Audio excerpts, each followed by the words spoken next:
Hello my YouTube friend, welcome back to my YouTube channel. Please, if you like this video by the end, after you watch, please leave a like and then subscribe to my YouTube channel. So today I just decided to do a very quick tutorial, an intro tutorial for the course that I'm also preparing.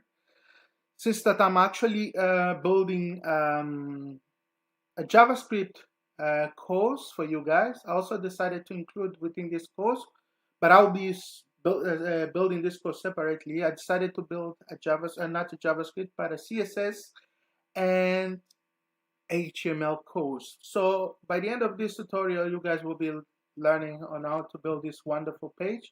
Basically, this is my portfolio, which I built using some JavaScript, CSS, and HTML. So this is what you guys will be learning. So it's very handy. This is my portfolio where you guys will have a few links, and so far so good. If you click it, for instance, as you guys see, there is some JavaScript functionality. If you click over there, you will be getting some extra information.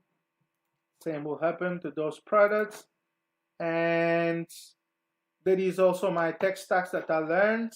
This landing page is full responsive. Can also download my CV.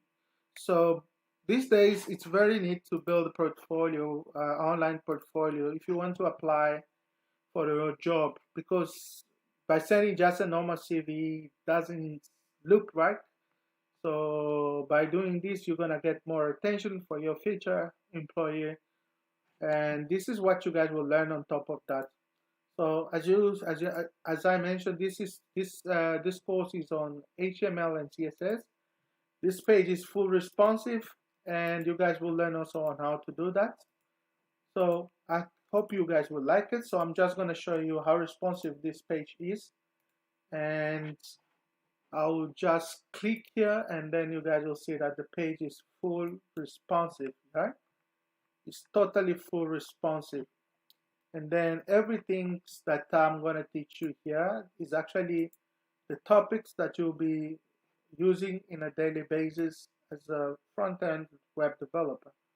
So this course is designed for beginners, but the experienced developer definitely can actually check this video if they want to just use it as a reference. Please, I hope you guys will like this course. Please don't forget to subscribe on my YouTube channels and stay tuned.